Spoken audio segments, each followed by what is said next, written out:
What's going on, you guys? So I am at the hospital.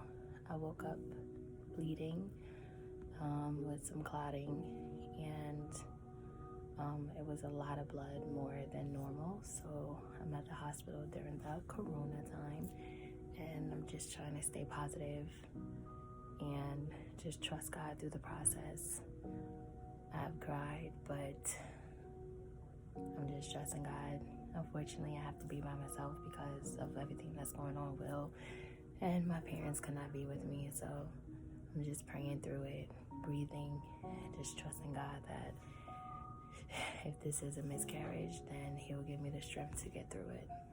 So, yeah, just wanted to say that and vlog that so that I would never forget the moment where I trusted God more than I trust myself. All right, guys.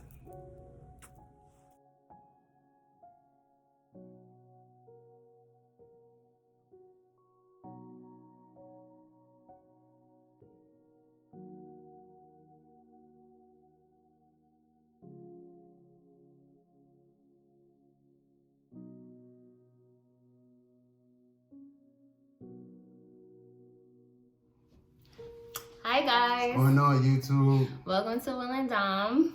I am Will. I'm Dom. Welcome to our channel.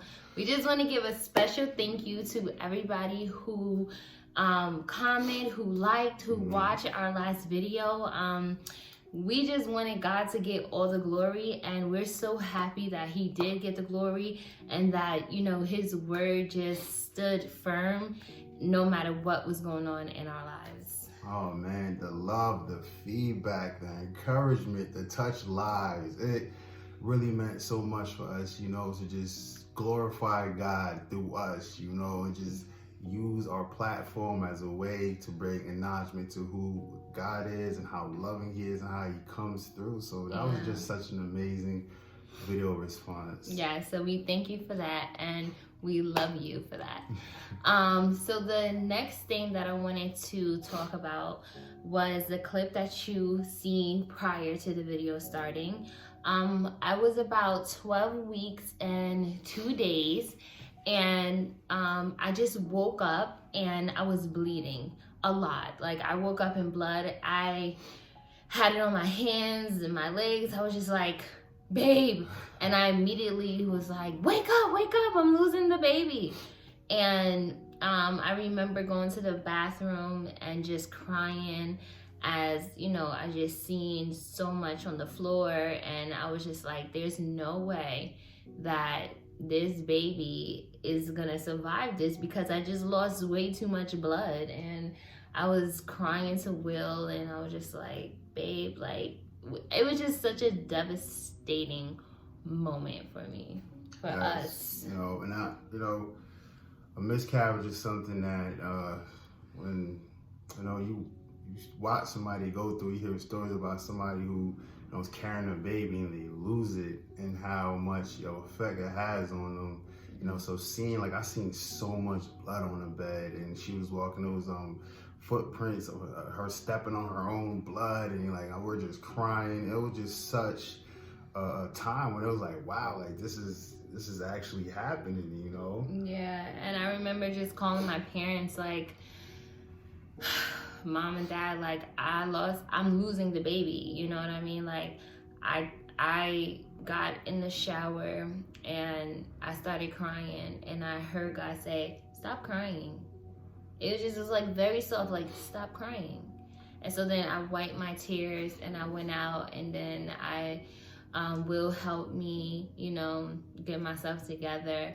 And then I looked at Will and I was like, how are you feeling? Like, how are you? And he was just like, you know, he just started tearing up, and he was just like, tell him what you said. He was like, you just didn't believe it. I just didn't believe that was it. Like, I really felt like that was not the end of it. It just, somewhere in my heart, was refusing to accept what I was seeing. It was like, no, I know God would not allow this to happen. If it did happen, you know, God did allow it, and so be it. But, you know, He would have made it a piece of my heart, like, yeah, this miscarriage is happening. But He, somewhere in there, He was like, no.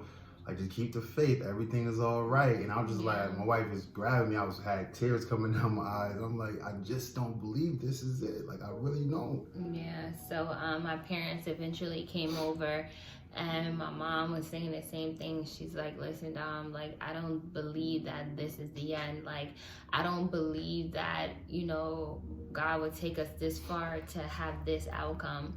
And I was just kind of like in a space where I was at peace with whatever God was gonna do.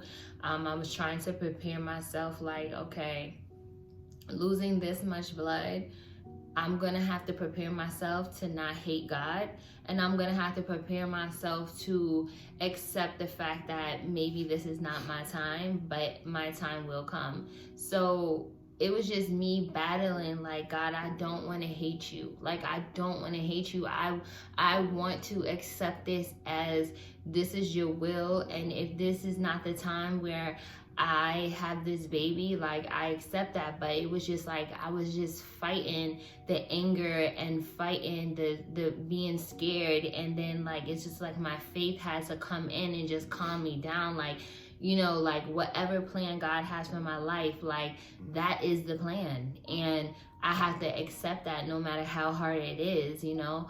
And sometimes as Christians, when we go through these things, there is a part of us that does not accept the fact that God is doing this to us. It's like, how could you do this to me? How could you say you love me and you do this to me? Like, why would you make me experience this? Why would you put me here and make me get all excited and then take it away? And then Will was just telling me, like, babe, like, if this happens, you know that God has a reason for it. It doesn't matter if we don't understand it. What matters is that he has a reason, and we have to accept that.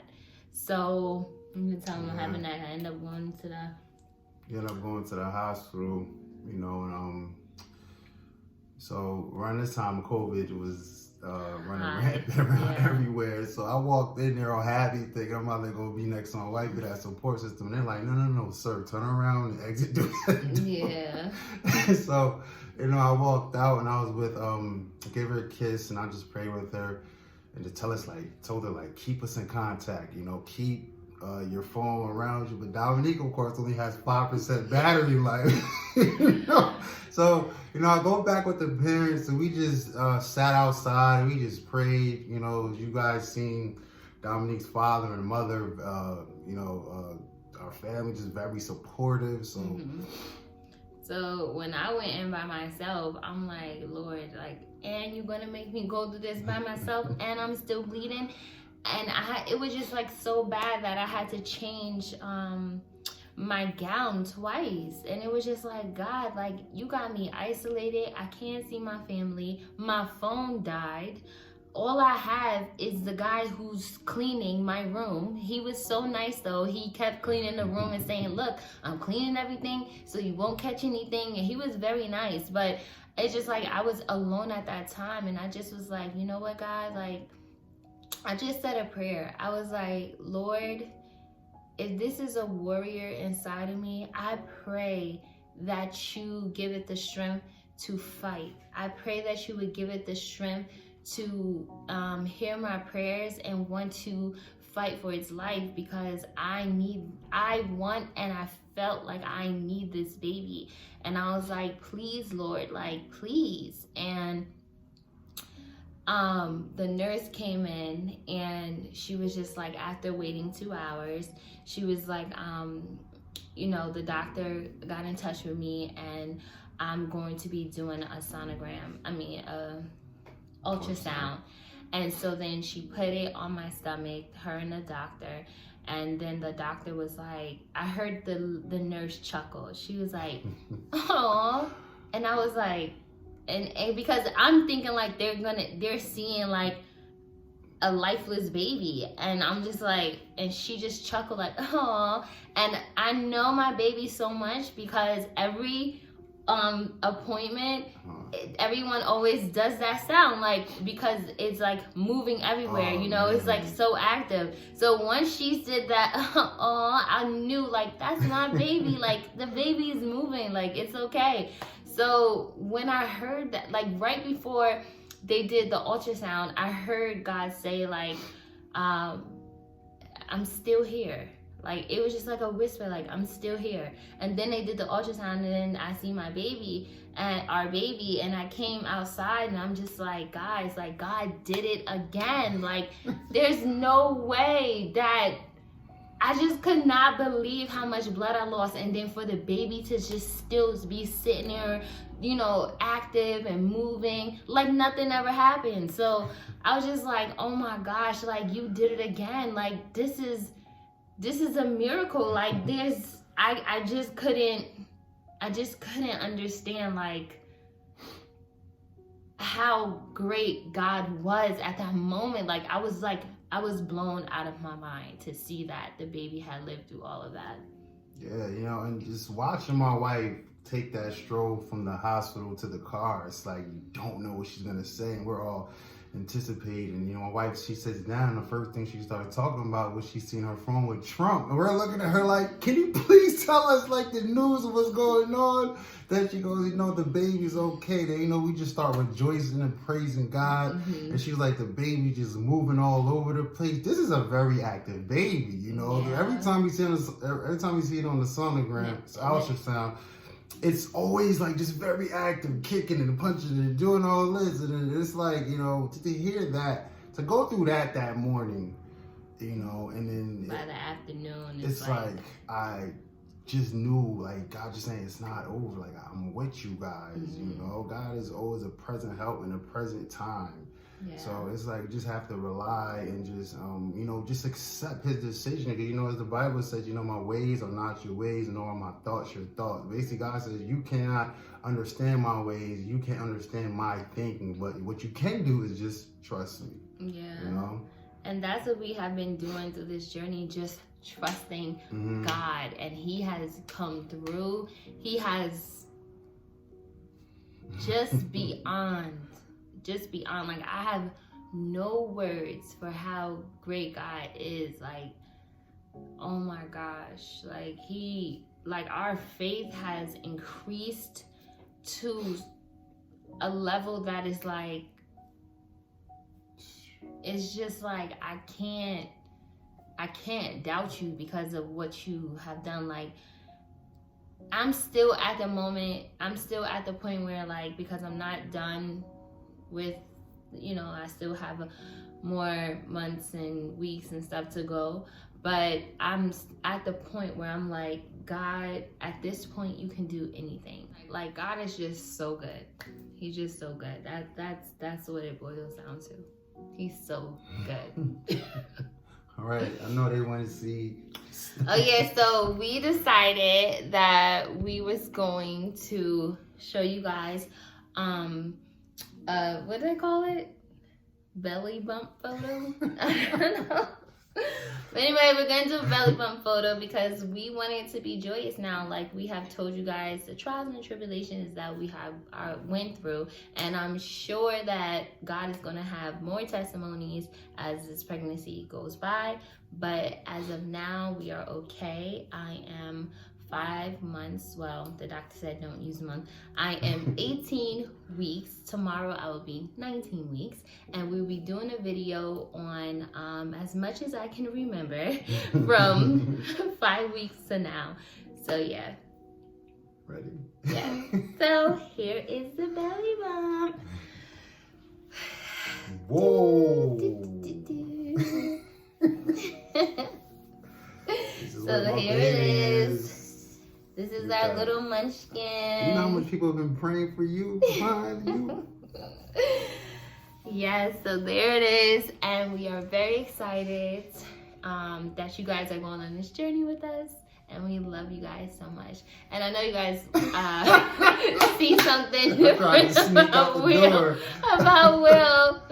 He has cut his hair because he wants his sides to grow out. And we're going to see what happens with that situation. But yes, so we love you guys, and just appreciate you guys on this journey with us, man. I really do. Just the feedback, you know. Dad started reading all the comments. Bro, yeah. So if you get a comment back from him, that's Pastor my Darnell father that's, responding back to you guys. Right. He is so into this situation. So he's like, oh my gosh, these testimonies that's under you. Oh my goodness. And honestly, I am like in tears reading the testimonies, and we will be responding back to some people, but we just wanted to do a like big thank you to everybody, because you know it just means a lot. So thank you guys for watching. Don't forget to like and subscribe, and we love you guys. Peace, guys.